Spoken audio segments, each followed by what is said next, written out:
Donc on va voir la fonction recherche. Donc ce que fait donc la fonction recherche. Donc ça va rechercher donc dans une colonne. Ça fonctionne aussi par ligne. Donc là pour aujourd'hui on va voir en colonne. Donc ça recherche une valeur dans une colonne et renvoie la valeur correspondante dans la colonne, dans une autre colonne définie. Donc elle va se définir comme ça. Donc on a notre critère de recherche, notre vecteur recherche, donc sur quoi on va rechercher, et notre valeur résultat, sur quoi on va renvoyer les valeurs. Les valeurs doivent être toujours rangées dans l'ordre croissant.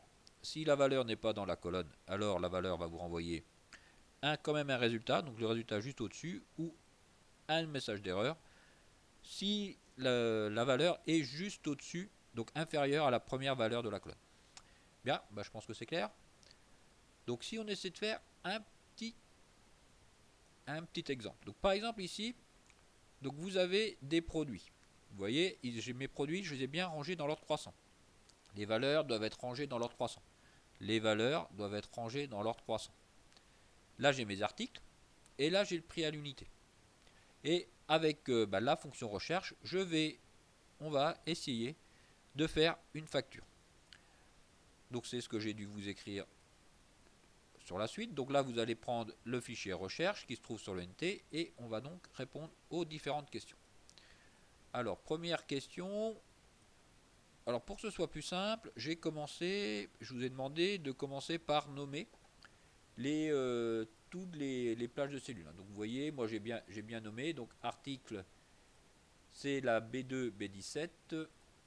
Coût, c'est C2, C17.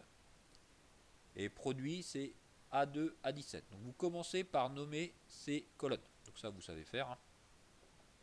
Donc après, vous allez aller sur la feuille facture. Donc sur la feuille facture, donc placez-vous sur la feuille facture.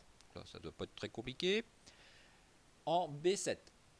Donc ici, donc là vous voyez, je suis allé dans votre ferme, j'ai pris ce nombre de produits et avec cette quantité là. Je veux que ici, automatiquement, ça m'affiche le produit qui correspond au numéro 9. Donc le produit qui va correspondre au numéro 9, ça va être des oranges. Bon, apparemment, vous produisez des oranges. Tous les nombres qui sont ici vont varier de façon aléatoire car j'ai utilisé la fonction aléa entre bornes, donc ça vous n'en occupez pas. Pareil, ici, toutes mes quantités vont varier de façon aléatoire. Alors, comment va fonctionner la fonction recherche? Donc, insertion, fonction. Vous trouvez la fonction recherche, donc insertion, fonction. Je prends la fonction recherche, je fais suivant. Alors, que vais-je rechercher? Je recherche le produit qui a la référence numéro 9. Donc je recherche A7. Je recherche A7 dans quoi? Donc je recherche A7 dans cette colonne-là. Donc je recherche A7 dans cette colonne-là. Cette colonne-là, je l'ai appelée produit. Je recherche A7 dans produit. Et je veux ressortir dans donc dans la valeur qui est à côté, ici, le nom du produit. Donc le nom du produit, je l'ai mise dans quelle colonne? Donc le nom du produit, c'est le nom qui va être dans cette colonne-là. Et cette colonne-là, je l'ai appelée article. Donc que va faire le logiciel?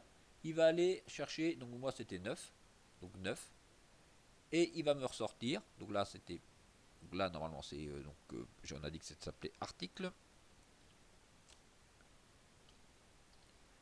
article, donc il va aller ici, il va aller voir que 9, 9, et c'est quoi? C'est des oranges, donc il va me ressortir orange. Ok, et donc là c'est passé à 3, donc le 3 c'est du gruyère, mais si je mets des 9, c'était bien des oranges. Je vous laisse compléter la colonne B, ça va pas être bien compliqué pour compléter la colonne B. Que va-t-on faire? On déroule pour avoir tous les produits. Donc pour tous les produits. Maintenant ici, je veux que vous m'affichiez le prix unitaire. Donc pour faire afficher le prix unitaire. Donc si vous avez compris l'étape ici, je recherchais A7 donc dans la colonne produit et je ressortais article. L'article c'était ce qui était ici.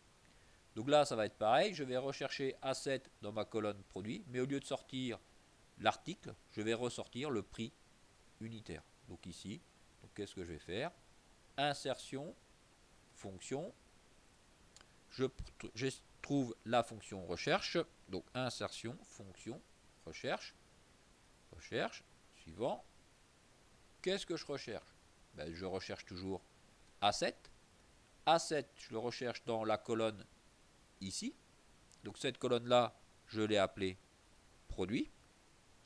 Et maintenant, ben là je suis allé un peu trop vite. Donc A7, je la recherche dans produit. Et je veux que ça me ressorte ici le prix unitaire. Le prix unitaire, c'est dans cette colonne-là. Et dans cette colonne-là, on l'a appelé coût. Donc, que va faire le logiciel? Il va aller chercher A7. Donc, je vous rappelle, chez moi, A7, c'est le numéro 9. Donc, il va aller rechercher le numéro 9 et il va ressortir le prix unitaire de 74. Ok. Alors, comment faire pour compléter la colonne? Bah, c'est facile. Je déroule. Donc, voilà ce que fait la fonction recherche. Ça recherche une référence dans un vecteur colonne. Donc je rappelle, les nombres doivent être rangés par ordre croissant. C'est pas forcément des nombres, ça pourrait être très bien du texte. Par contre, je ne pouvais pas l'appliquer ici parce que mes valeurs ne sont pas rangées dans l'ordre croissant. Donc il faut toujours que ce soit rangé dans l'ordre croissant. Ça recherche ici. Et ça va renvoyer ce qui est la valeur qui est juste en face ou celle qui est après. Donc ça va renvoyer la valeur qui est dans la colonne qui vous correspond. Donc pour terminer ce petit exercice, je vous demande de me trouver le montant de la facture, mais je pense pas que ça vous pose énormément de problèmes pour avoir le montant de la facture. Donc à payer.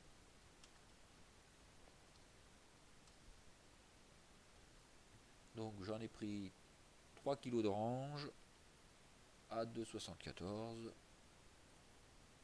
Je déroule. Je vais avoir combien à payer? À payer. Voilà.